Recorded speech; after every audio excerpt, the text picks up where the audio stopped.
retomo a pergunta: como interpretar dados ecológicos? Bom, antes de mais nada, nós temos que ter claro, tá? Qual é a nossa pergunta, qual é a nossa hipótese, quais são as predições da nossa hipótese, ok? Então, todo esse raciocínio preliminar, ele é fundamental. É ele que vai nos permitir interpretar os dados. Então, hipóteses ecológicas são hipóteses de processos. Por exemplo, uma hipótese sobre competição. Tá? Eu quero saber, eu tenho a hipótese de que dois organismos, duas espécies, por exemplo, competem entre si. Ok? Como que eu vou testar isso? Eu vou tentar encontrar dados que refutam a minha hipótese. Eu quero encontrar evidências que digam que eu estou errado. Como assim? Exatamente, a ciência progride tentando derrubar as suas hipóteses. Se ela consegue derrubar a hipótese, ela avança. Ela avança porque diz, não é competição. E se ela não consegue derrubar a hipótese, ela avança mais ainda porque ela diz, olha, até agora a minha hipótese é a melhor explicação que eu tenho, porque eu encontrei evidências que me obrigam a rejeitar a hipótese nula de que isso se deu por acaso. A melhor explicação é, portanto, a minha hipótese. Por exemplo, se eu tenho uma hipótese de competição entre duas espécies, eu posso eliminar uma das espécies e ver se a outra espécie aumenta a sua abundância. Ou ver se a outra espécie amplia o seu nicho, tem um alívio competitivo e passa a se alimentar de itens que ela não se alimentava na presença da outra espécie. E recíproco, né? Se eu tirei uma espécie e vejo se a outra se amplia, eu tiro a outra e vejo se a uma se amplia. Tanto amplia o seu nicho utilizado, tá? Quanto amplia a sua abundância, a sua densidade. E aí eu vou comparar esses tratamentos.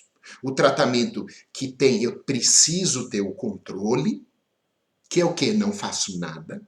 Eu preciso ter um contra-controle, que é eu tiro as duas.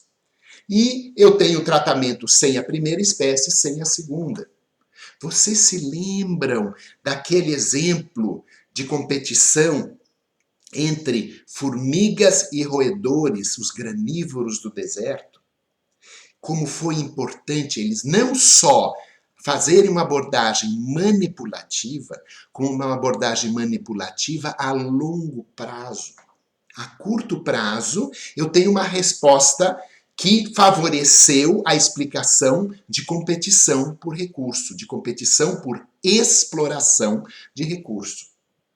Competição por exploração é para isso que serve a teoria ecológica. Quais são os mecanismos de competição? Mecanismo de competição por exploração, que é uma competição indireta, que eu tenho dois organismos competindo por um recurso em comum.